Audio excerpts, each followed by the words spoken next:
यशोदानन्दन व्रजजनरञ्जन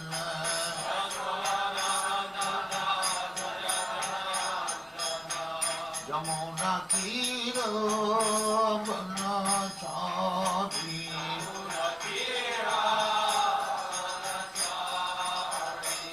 यमुना तीरवनचारी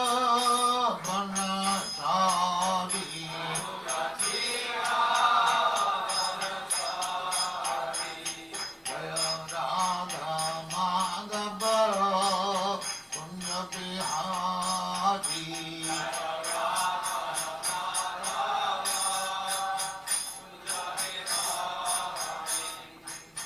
गोपी जन वल्लभ गिरिवरधारी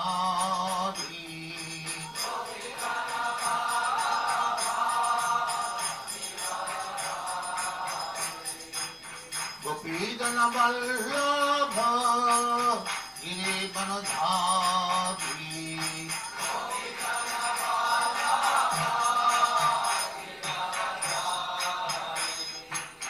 यशोदानन्दन व्रजजनरञ्जन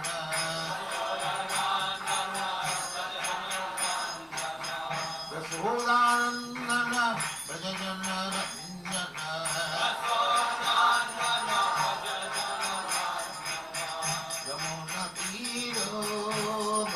यमुनतीरोवनचारी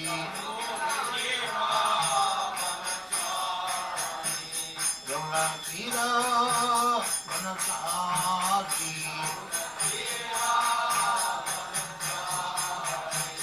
जय राधा माधव कुंज बिहारी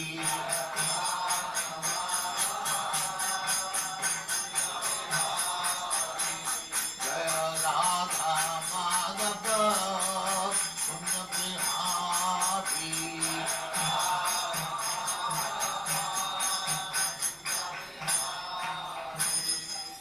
जय परमहंस परिव्राजकाचार्य श्री स्मार्ट भक्तिवेदांत सरस्वती गोस्वामी भगवान की जय अनंत कोटि वैष्णव की जय रामाचार्य श्री हरिदास ठाकुर की जय प्रेम से कहो श्री कृष्ण चैतन्य नित्यानंद श्री अद्वैत गदाधर शिवाचार्य गौर भक्ति जय श्री श्री राधा कृष्ण को गोपनाथ श्याम कुंड राधा कुंड गिरी की जय वृंदावन धाम की जय नवदीप धाम की जय गंगा माई की जय यमुना माई की जय द्वारका धाम की जय स्वामी तो भक्तवृंद की जय all glories to that all glories to that thank you very much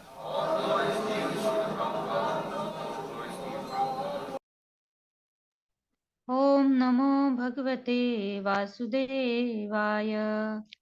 ओम नमो भगवते वासुदेवाय। ओम भगवते वासुदेवाय। ओम नमो नमो भगवते वासुदेवाय। वासुदेवाय। ओम नमो भगवते वासुदेवाय। ओम नमो भगवते वासुदेवाय। वासुदेवाय।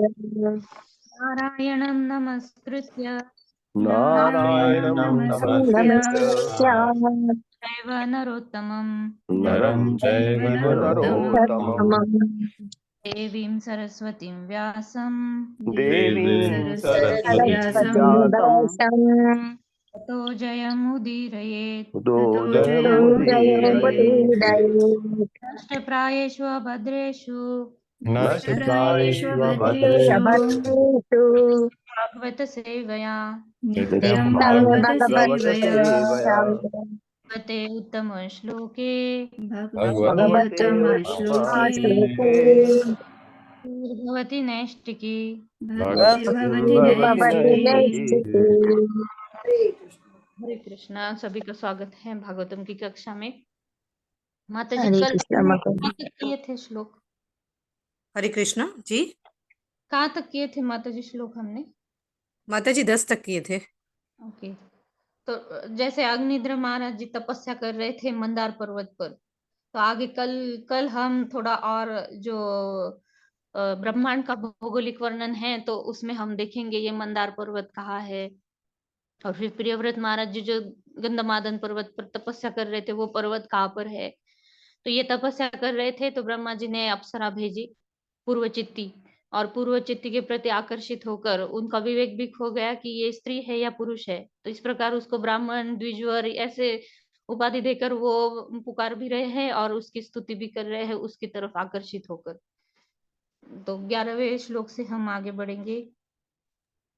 किम संभृतम रुचिरयोः द्विजशृंगयोस्ते किं किं संवृतं संवितं रुचिरयोः रुचिर्योर्द्विजशृङ्गयोस्ते मध्ये कृशो वहसि यत्र दृशिः श्रिता मे। मध्ये कृशो वहसि वसि यत्र दिशिः दृशिः श्रिता मे। पङ्कोरुणः सुरभिः आत्मविषाणैर्दृक् पङ्कोरुणः सुरभिरात्मविषाणैर्दृक् येनाश्रमं सुभगमे सुरभिः करोषि। येनाश्रमं सुरभिः करोषि।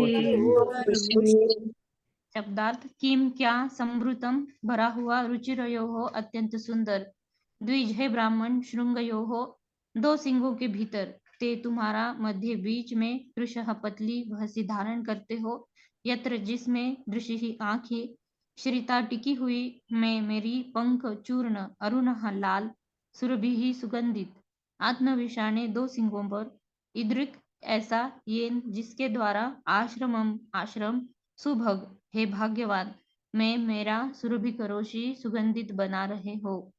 तब अग्निध्र ने पूर्वचित्ती के उभरे हुए उरजों की प्रशंसा की। उभरे हुए उरजों की प्रशंसा की।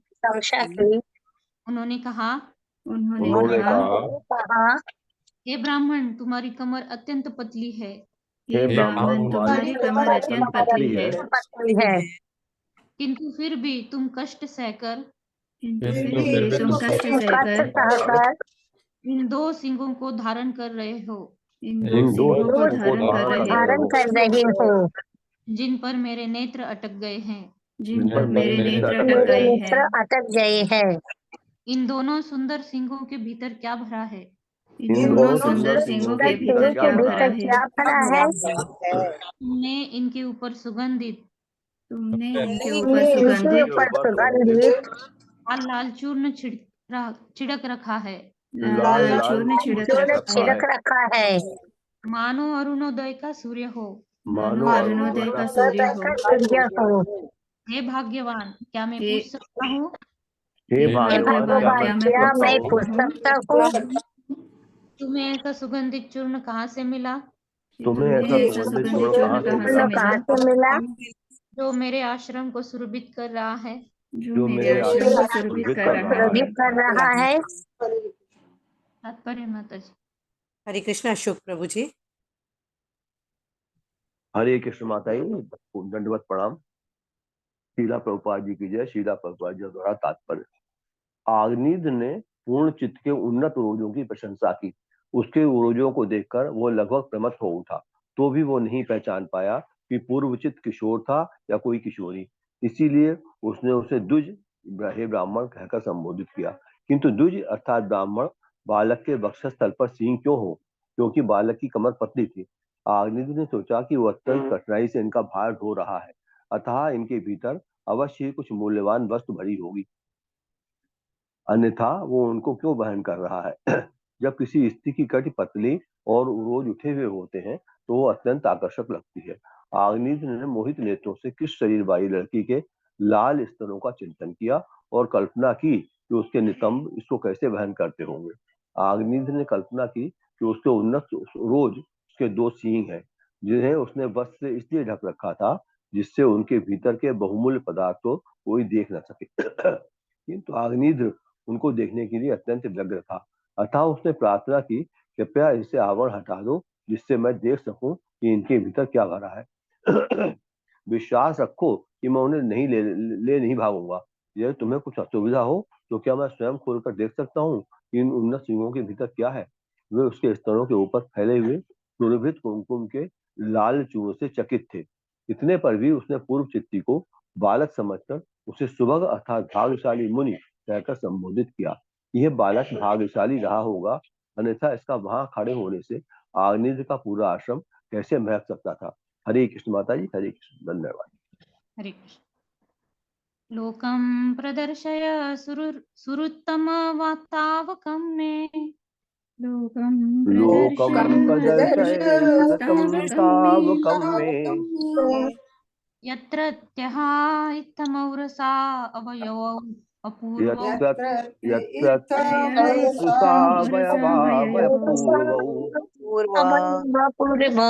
विदस्य मन उन्नयनौ बिभर्ति अस्मदुदस्य मन्न उन्नयनो बिभर्ति भर्ती भवद्भुतं रसरास सुधादिवक्रे वह भवद्भुतं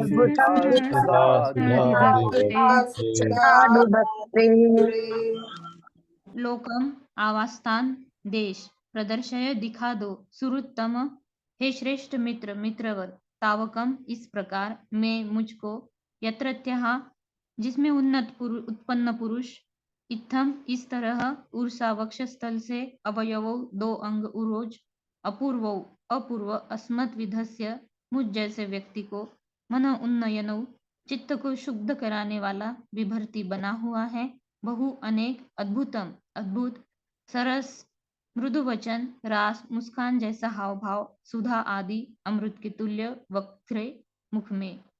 मित्रवर क्या तुम मुझे अपना निवास स्थान दिखा सकते हो? मित्रवर क्या तुम मुझे अपना निवास स्थान दिखा सकते हो?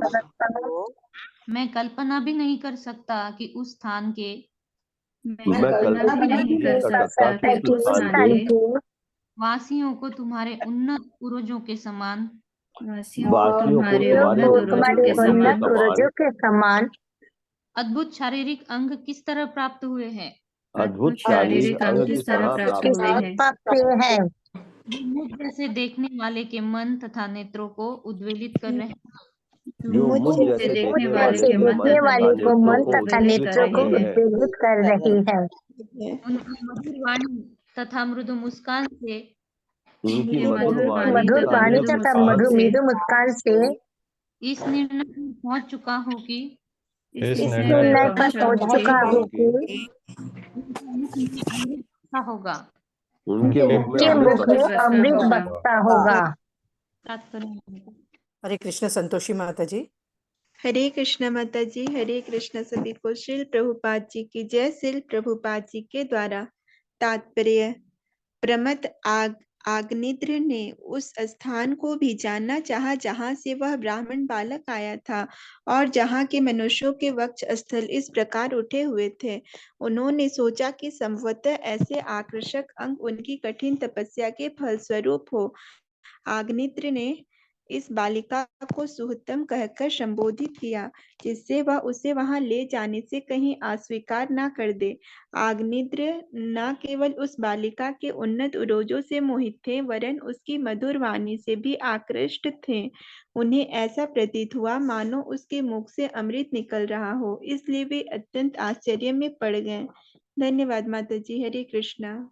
तो अग्निध्र जो है वो उस जगह को भी जानना चाहते थे कि ये ऐसे अद्भुतवासी है, ये कहाँ से आए हैं। तो इस प्रकार वो विवेक हो चुके थे और एक अप्सरा को भी वो एक युवक, एक बालक, बालिका, ब्राह्मण, द्विज क्या क्या करके पुकार रहे थे और उसके अंग जो है उसको भी किस किस दृष्टि से देख रहे थे। इंद्रिया उनकी कुछ काम नहीं कर रही थी। आगे भी अग्निध्र महाराज बोलते हैं, कावा आत्मवृत्ति ही यदनाथ विहि अंगवाती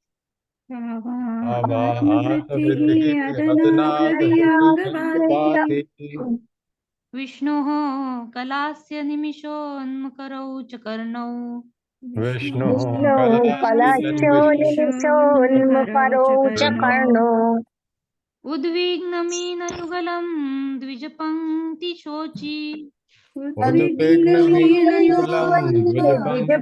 द्विजपङ्क्तिरोचिः फिर र उसमें जुड़ा हुआ है। आसन्न भृंग निकरम सरह इत मुखम ते आसन्नभिङ्गानिकरं शरोन्मुखं ते। शब्दार्थ का, क्या, वा तथा आत्मवृत्ति ही शरीर के पालन हेतु भोजन, अदनाद, पान के चबाने से, हवि ही यज्ञ की हवन सामग्री, अंग मेरे प्रिय मित्र, वाति फैल रही है, विष्णु हो भगवान विष्णु के, कला शरीर का अंश, असी हो अनिमिष अपलक, उन्मकरौ दो उज्ज्वल मगर, च भी कर्णौ दो कान, उद्विग्न परेशान अस्थिर, मीन युगलम दो मछलियों सहित, द्विजपंक्ति दांतों की पांच, शोची ही सुंदरता, आसन्न सन्निकट, भृंग निकरम भौरों का समूह, सरहित सरोवर के सदृश, मुखम मुंह से तुम्हारा, मित्रवर शरीर पालने के लिए तुम क्या खाते हो? मित्रवर शरीर पालने के लिए तुम क्या खाते मित्रवर हो? शरीर पालने के लिए तुम क्या खाते हो? तांबुल चबाने से तुम्हारे मुख से सुगंध फैल रही है। तांबूल तांबूल चबाने से चबाने तुम्हारे मुख से सुगंध फैल रही है। इससे यह सिद्ध होता है कि यह सिद्ध होता है कि तुम सदैव विष्णु का प्रसाद खाते हो। तुम सदैव विष्णु का प्रसाद खाते हो। निश्चय ही तुम भगवान विष्णु के अंश स्वरूप भगवान विष्णु के अंश स्वरूप हो। तुम्हारा मुख मनोहर सरोवर के समान सुंदर है। तुम्हारा मुख मनोहर सरोवर के समान सुंदर है। तुम्हारे रत्न जटित कुंडल तुम्हारे रत्न जड़ित कुंडल दो उज्ज्वल मकरों के तुल्य है। उन दो उज्ज्वल उज्जवल मकरों के तुल्य है, जिनके नेत्र जिनके जिनके नेत्र के समान अपलक रहने वाले, विष्णु के विष्णु के समान समान अपलक रहने वाले हैं। तुम्हारे दोनों नेत्र दो चंचल मछलियों के सदृश है। तुम्हारे दोनों नेत्र दो चंचल तो चंचल मछलियों के सदृश है। इस प्रकार तुम्हारे मुख तुम्हारे मुख सरोवर में दो मकर तथा दो चंचल मछलियां दो चंचल मछलियां एक साथ तैर रही है। तैर रही है। इनके अतिरिक्त तुम्हारे दांतों की तुम्हारे दांतों की धवल पंक्ति पंक्ति जल में श्वेत हंसों की पंक्ति के सदृश प्रतीत होती है। जल में श्वेत हंसों की पंक्ति के सदृश प्रतीत होती है। और तुम्हारे बिखरे बाल बिखरे बाल तुम्हारे मुख की शोभा का पीछा करने वाले भौरों के झुंड के समान। तुम्हारे मुख की शोभा के पीछा करने वाले भौरों के झुंड के समान है। अग्निद्र महाराज अभी उस अप्सरा के मुख का वर्णन कर रहे हैं और क्या क्या उपमा दे रहे हैं। तात्पर्य मत। हरे कृष्ण। सोनिया अग्रवाल माता जी। हरे कृष्ण माता जी। श्रील प्रभुपाद जी की जय। तात्पर्य श्रील प्रभुपाद जी के द्वारा। भगवान श्री विष्णु के भक्त उन्हीं के विस्तार भी है और विभिन्नांश कहलाते हैं। भगवान श्री विष्णु को सभी प्रकार की यज्ञ की हवियां भेंट की जाती है और भक्तगण सदैव उनका बचा हुआ भोजन अर्थात प्रसाद खाते हैं। अतः यज्ञ के हवि की सुगंध न केवल श्री विष्णु से निकलती है वरन श्री विष्णु का या श्री विष्णु के भक्तों का प्रसाद पाने वाले भक्तों के शरीर से भी निकलती है। महाराज आग्नेत्र पूर्वचित्ती को उसके शरीर से निर्गत सुगंध के कारण भगवान श्री विष्णु का अंश मान रहे थे। इसके साथ साथ उसके मकराकार रत्न जड़ित कुंडलों, उसके शरीर की सुगंध के पीछे मत्त होकर दौड़ने वाले भौरों के समान काले बालों तथा हंसों के समान श्वेत दंत पंक्ति के कारण महाराज आग्नेत्र ने उसके मुखमंडल की उपमा कमल पुष्पों, मछलियों, हंसों तथा भौरों से अलंकृत सुंदर सरोवर से दी। हरे कृष्ण माता जी। हरे कृष्णा। योऽसौ त्वया कर सरोजतः पतंगो योऽसौ त्वया कर पतंगो दिक्षु भ्रमन् रमतः अजयते अक्षिणी में। दिक्षु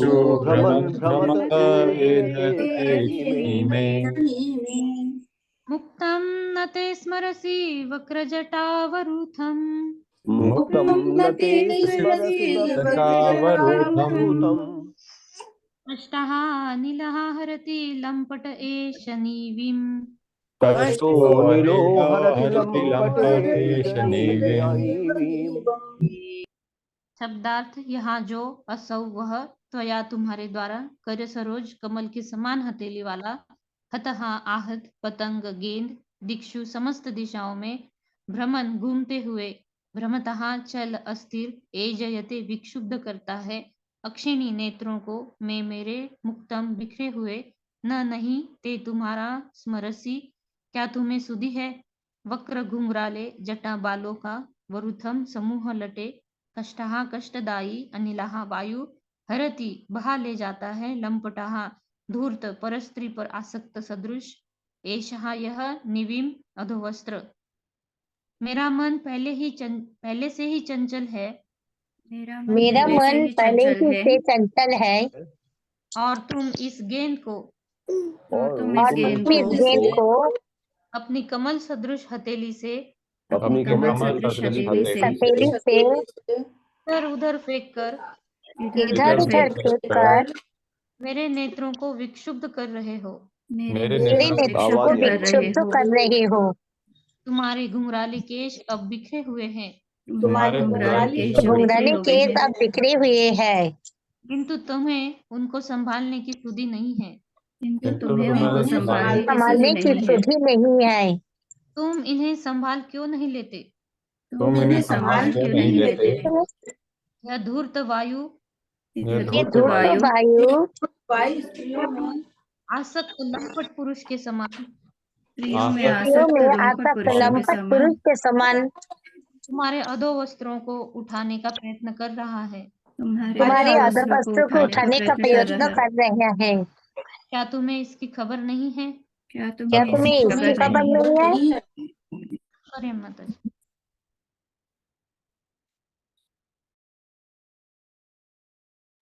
हरे कृष्ण अत्री माता जी। मेरी आवाज आ रही है?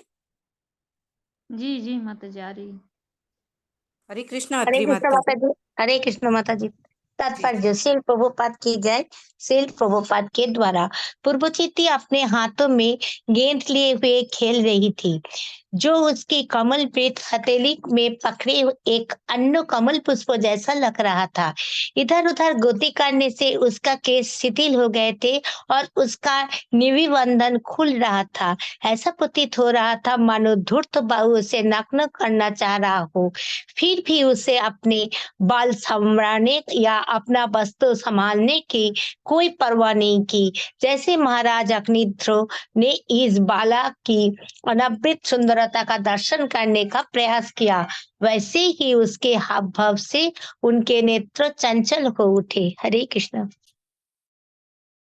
माता जी रूपम तपोधन तपश्चरताम तपोघ्नम रूपम तपोधन तपश्चरतां तपोघ्नम् एतत्तु केन तपसा भवतोपलब्धम् एतत्केन तपसा तपसा भवतोपलब्धम् चर्तुं तपोर्हसि मया सह मित्रमह्यम् चतुर्थं तपोर्हसि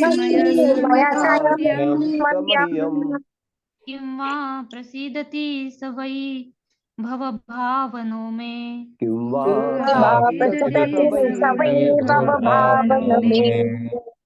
शब्दार्थ रूपम सुंदरता तपह धन हे श्रेष्ठ तपस्वी तपह चरताम तपस्या में संलग्न पुरुषों का तपघ्नम तपो को विनष्ट करने वाला निश्चय ही एतत् यह तू निस्संदेह के न किस तपसा तपस्या के द्वारा भवता तुम्हारे द्वारा उपलब्धम प्राप्त किया चरतुम करने के लिए तपहा तप अर्हसि तुम्हें चाहिए मया सह मेरे साथ मित्र है मित्र मह्यम मुझको किम वा अथवा संभव है प्रसिद्धति प्रसन्न होता है सहा वह वही निश्चय ही भव भावना इस ब्रह्मांड का सृजन करता मैं मेरे साथ हे श्रेष्ठ तपस्वी हे श्रेष्ठ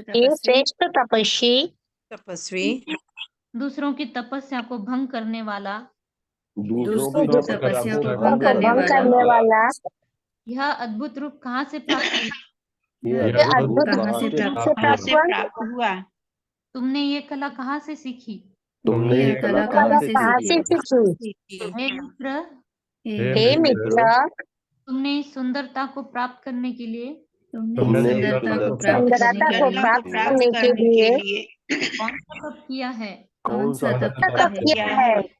मेरी इच्छा है कि तुम मेरे साथ मेरी मेरी इच्छा है कि तुम मेरे साथ मेरे साथ तपस्या में सम्मिलित हो जाओ, तपस्या में सम्मिलित हो जाओ, सम्मिलित हो जाओ, क्योंकि हो सकता है कि इस ब्रह्मांड की सृष्टा हो सकता है कि इस हो ब्रह्मांड की सकता है कि सृष्टा ब्रह्मांड के सृष्टा भगवान ब्रह्मा ने मुझ पर प्रसन्न होकर भगवान ब्रह्मा ने मुझ पर माने प्रसन्न मुझ पर होकर प्रसन्न होकर तुम्हें मेरी पत्नी बनने के लिए भेजा हो। तुम्हें मेरी मेरी पत्नी बनने के लिए भेजा हो। तो अग्निद्र महाराज अभी उस पूर्व चित्ती को तपस्वी कह रहे हैं, फिर मित्र कह रहे हैं, फिर पूछ भी रहे हैं कि ये अद्भुत कला तुमने कहाँ से सीखी, और फिर ये भी बोल रहे हैं कि मेरे साथ तपस्या में सम्मिलित हो जाओ, और फिर ये भी बोल रहे हैं कि ब्रह्मा जी ने जो इस सृष्टि के सृष्टा है ब्रह्मांड के, तो भगवान ब्रह्मा ने तुम्हें शायद मेरी पत्नी बनने के लिए भेजा हो। तो इस प्रकार वो खुद कंफ्यूज थे अग्निद्र महाराज, और उसकी प्रशंसा भी कर रहे थे पूर्वजित्ती की। तात्पर्य माता जी। हरे कृष्ण सावित्री माता जी। हरे कृष्ण माता जी, दंडवत प्रणाम। हरे कृष्ण सभी पल्लवी माता जी, दंडवत प्रणाम। सभी भक्तों को दंडवत प्रणाम। तात्पर्य श्रील प्रभुपाद द्वारा श्रील प्रभुपाद की जय। आग्निद्र ने पूर्व चित्ती के अपूर्व सौंदर्य की प्रशंसा की। दरअसल उसे ऐसा अद्वितीय सौंदर्य देखकर आश्चर्य हुआ जो पूर्व तपस्या का फल हो सकता है। इसीलिए उसने इस बालिका से प्रश्न किया कि उसने यह रूप कहीं अन्यों की तपस्या को भंग करने के लिए नहीं तो प्राप्त किया। उसने विचार किया कि हो न हो ब्रह्मांड के सृष्टिकर्ता ब्रह्मा जी ने उस पर प्रसन्न होकर उसे उसकी पत्नी बनने के उद्देश्य से भेजा है। उसने पूर्व चित्ती से पत्नी बनने की प्रार्थना की, जिससे वे दोनों मिलकर तपस्या कर सकें। दूसरे शब्दों में यदि पति तथा पत्नी आत्मज्ञान के एक ही धरातल पर हो तो उपयुक्त पत्नी गृहस्थ जीवन में तपस्या करने में पति तथा पत्नी तो दूसरे शब्दों में यदि पति तथा पत्नी आत्मज्ञान के एक ही धरातल पर हो तो उपयुक्त पत्नी गृहस्थ जीवन में तपस्या करने में अपने पति की सहयोगी होती है। आत्मज्ञान के बिना पति तथा पत्नी समान पद पर स्थित नहीं हो सकते। भगवान ब्रह्मा की यही इच्छा रहती है कि अच्छी संतति जन्मे, अतः जब वे प्रसन्न नहीं होते किसी को अनुकूल पत्नी नहीं मिल सकती। वास्तव में विवाहोत्सव में ब्रह्मा की उपासना की जाती है। आज भी भारत में विवाह के निमंत्रण पत्रों के ऊपर भगवान ब्रह्मा का चित्र बना रहता है। हरे कृष्ण माता जी, दंडवत प्रणाम। धन्यवाद माता जी मौका देने के लिए। हरे कृष्णा। न त्यजामि दयितं द्विजदेव दत्तं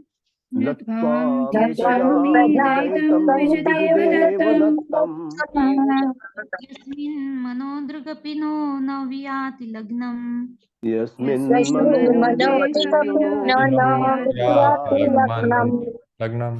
चारुशृङ्गी अर्हसि नेतुमनुव्रतं ते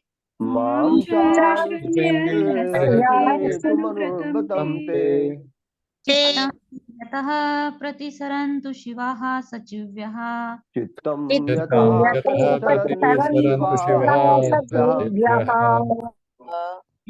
न नहीं त्वाम तुमको त्यजामी छोड़ूंगा, दयितम अत्यंत प्रिय, द्विजदेव ब्राह्मणों के उपास्य देवता भगवान ब्रह्मा से, दत्तम दिया हुआ, यस्मिन जिसको, मनहा मन, दृग आंखें, अपी भी, न मेरा न वियाति दूर नहीं जाता है, लग्नम दृढ़ता पूर्वक लगा हुआ, मां मुझको, चारुश्रृंगी हे सुंदर उन्नत उरोजों वाली स्त्री, अर्हसी तुम्हें चाहिए, ने तुम पथ प्रदर्शन करना, अनुव्रतम अनुयायी, ते तुम्हारा, चित्तम आकांक्षा, यतः जहाँ कहीं भी, प्रतिसरंतु साथ चले, शिवाहा अनुकूल, सचिव्याहा मित्रगण सखिया।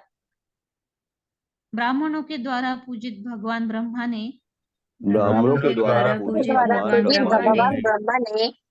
मुझ पर अत्यंत अनुग्रह करके तुमको मुझे दिया, मुझ पर अत्यंत अनुग्रह करके तुमको मुझे दिया है। इसलिए मैं तुमसे मिल पाया हूँ। इसलिए मैं तुमसे मिल पाया हूँ। मिल पाया हूँ। मैं तुम्हारा साथ नहीं छोड़ना चाहता, मैं तुम्हारा साथ तुम्हारा नहीं साथ छोड़ना नहीं चाहता, छोड़ना चाहता, क्योंकि मेरे मन तथा नेत्र क्योंकि मेरे मन मेरे तथा मन नेत्र तथा नेत्र तुम्हीं पर टिके हुए हैं तुम्हीं पर टिके हुए हैं, टिके हुए हैं, और वे किसी तरह दूर नहीं किए जा सकते। और वे वे किसी तरह दूर नहीं किए जा सकते हैं। हे सुंदर उन्नत उरुजों वाली बाला, हे सुंदर उन्नत उरोजों वाली बाला, बाला, मैं तुम्हारा अनुचर हूँ। मैं तुम्हारा अनुचर मैं हूँ। अनुचर हूँ। तुम मुझे जहाँ भी चाहे ले जा सकती हो, तुम मुझे जहाँ भी चाहे ले जा ले सकती जा हो, सकते हो, और तुम्हारी सखियाँ भी मेरे साथ चल सकती हैं। और तुम्हारी सखियाँ भी मेरे सखियाँ साथ भी चल मेरे सकती साथ है। चल सकती हैं। तात्पर्य माता जी। हरे कृष्ण कामनी अग्रवाल माता जी। हरे कृष्ण माता जी। हरे कृष्ण सभी को। तात्पर्य शील प्रभुपाद जी के द्वारा। शील प्रभुपाद जी की जय। अब अग्निन्द्र अपनी दुर्बलता को बिना झिझक के स्वीकार करता है। वह पूर्व चित्ती पर मोहित था, अतः इसके पूर्व वो ये कहे कि मुझे तुमसे क्या प्रयोजन, वो उसके साथ विवाह करने की इच्छा व्यक्त करता है। वो इतना मोहित था कि उसके साथ कहीं भी जाने को तैयार था, चाहे वो स्वर्ग हो या नरक। जब कोई कामासक्त हो उठता है तो वो बिना किसी शर्त के स्त्री के समक्ष आत्मसमर्पण कर देता है।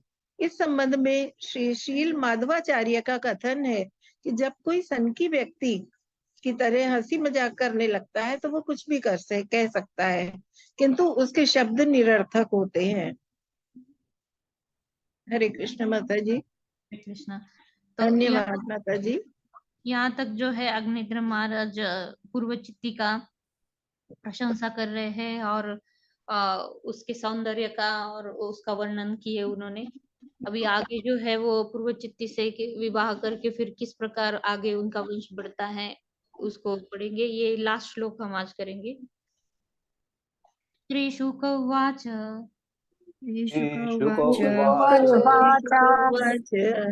इति ललना अनुनय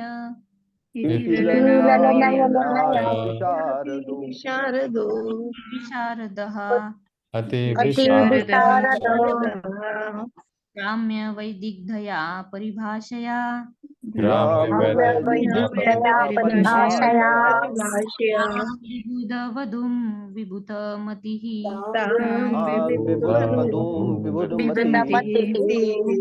अधिसभाजयाम् आस जया दात श्री शुक उवाच। श्री सुखदेव गोस्वामी ने कहा, इति इस प्रकार ललना स्त्रियां अनुनय जीतने में, अति विशारदा अत्यंत पटु, ग्राम्य वैदिग्धया अपनी इच्छाओं को पूरा करने में पटु, परिभाषया चुने शब्दों से, ताम उस विबुध वधूम देवकन्या को, विबुधमति ही देवताओं की तुल्य बुद्धि वाले अग्निध्र ने, अधिसभा जयाम आस प्रसन्न कर लिया। श्री सुखदेव गोस्वामी आगे बोले, सुखदेव गोस्वामी आगे बोले, आगे बोले, महाराज अग्निध्र देवताओं के समान, महाराज अग्निध्र अपने देवताओं के देवताओं समान, के समान बुद्धिमान और स्त्रियों को रिझा करके, बुद्धिमान और स्त्रियों को रिझा करके अपने पक्ष में कर लेने की कला में अत्यंत निपुण थे। अपने पक्ष में कर लेने की कला में अत्यंत निपुण थे।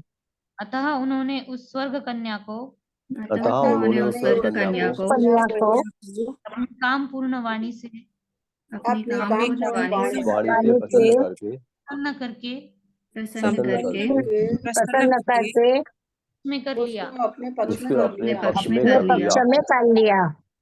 तात्पर्य माता जी। हरे कृष्ण संदीप प्रभु जी। हरे कृष्णा माता जी। हरे कृष्णा सभी को।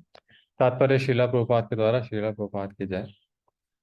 क्योंकि राजा अग्निध्र भक्त था, अतः वास्तव में भौतिक सुख की उसने तनिक भी इच्छा नहीं थी, किंतु अपना वंश चलाने के लिए उसे पत्नी की आवश्यकता थी और भगवान ब्रह्मा ने पूर्व चित्ती को इसी प्रयोजन के लिए भेजा था। अतः उसने अपनी मीठी वाणी से उसे रिझा लिया। स्त्रियां मनुष्यों की मीठी वाणी से आकृष्ट हो जाती हैं। जो इस कला में दक्ष होता है उसे विदग्ध कहते हैं। हरे कृष्ण माता जी। धन्यवाद।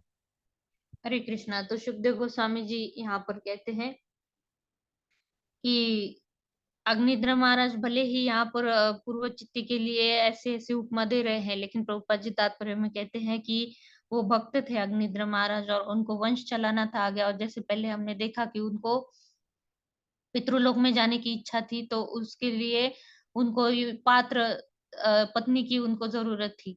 तो उनको लगा भी कि ये ब्रह्मा, पिछले श्लोक में वो बोले भी पूर्व चित्ती को कि ये भगवान ब्रह्मा ने ही शायद तुम्हें मेरे लिए भेजा है, तो तुम मेरी पत्नी बन जाओ और मेरे साथ तपस्या करो। तो जैसे गृहस्थ आश्रम में जाना होता है, तो जैसे हमने प्रचिताओं के बारे में भी हमने देखा कैसे उनको भी गृहस्थ आश्रम में जाना था, तो उनको भी कैसे तपस्या करने के लिए वन में भेजा गया। तो ऐसे पूर्व काल में ऐसे पालन होता था कि गृहस्थ आश्रम में जाने से पहले तपस्या करते थे, खुद के इंद्रियों को वो इंद्रियों को कैसे नियंत्रण में करके, और आगे जैसे 2 के 4 हाथ होने वाले हैं, तो एक तो खुद के इंद्रियों पर नियंत्रण होना चाहिए और ऊपर से जो और एक व्यक्ति आने वाला है और फिर आगे जाकर कुटुंब आगे बढ़ने वाला है, तो उसमें भी कैसे कंट्रोल रखकर कैसे आगे भगवान की सेवा में लग सकते हैं। तो इसलिए ये तपस्या की जाती थी। और अग्निध्र महाराज पहले से भक्त थे, तो वो पूर्व चित्ती को यही बोल रहे हैं कि ब्रह्मा जी ने शायद तुम्हें मेरे लिए भेजा है, और उनको आवश्यकता थी ऐसी स्त्री की पत्नी बनाने के लिए। तो इसलिए श्री प्रभुपाद जी यहाँ पर बोल रहे हैं कि अब अपने मीठी वाणी से अग्निध्र महाराज जी ने उनको रिझा तो लिया, लेकिन ऐसी जो प्रवृत्ति है, ऐसे जो अन्य मनुष्यों के बारे में ऐसी प्रवृत्ति दिखती है, तो उसे विदग्ध कहते हैं ऐसे पुरुषों को। तो ऐसी कला को विदग्ध कहते हैं, जो मीठी वाणी से स्त्रियों को रिझा लेते हैं। लेकिन अग्निध्र महाराज जी जो है वो पता है, हमने पीछे पढ़ा है कि वो क्यों तपस्या कर रहे थे और कैसे भगवान ब्रह्मा ने उस पूर्व चित्ते अप्सरा को भेजा। यहीं पर हम रुकेंगे और फिर कल जो है आगे बढ़ेंगे कि अग्निध्र महाराज जी की फैमिली लाइफ कैसी है, और फिर किस प्रकार उनके आगे वंश बढ़ा, और फिर पितृलोक को उन्होंने प्राप्त किया या नहीं किया, और फिर पूर्व चित्ती का आगे क्या हुआ, क्या वो उन्हीं के साथ रही या फिर वो भी ब्रह्मा जी के पास लौट गई। वो ब्रह्मा जी ने भेजी हुई अप्सरा थी, तो वो अपने लोक को वो फिर से चली गई, वो हम कल देखेंगे। वाञ्छाकल्पतरुभ्यश्च कृपा सिन्धुभ्यैव च पतितानां पावनेभ्यो वैष्णवेभ्यो नमो नमः। अनंत कोटि वैष्णव वृंद की जय, श्री प्रभुपाद जी की जय, नामाचार्य श्री हरिदास ठाकुर की जय, श्री भागवत महापुराण की जय। हरे कृष्णा, सभी को प्रणाम, धन्यवाद सभी का। धन्यवाद।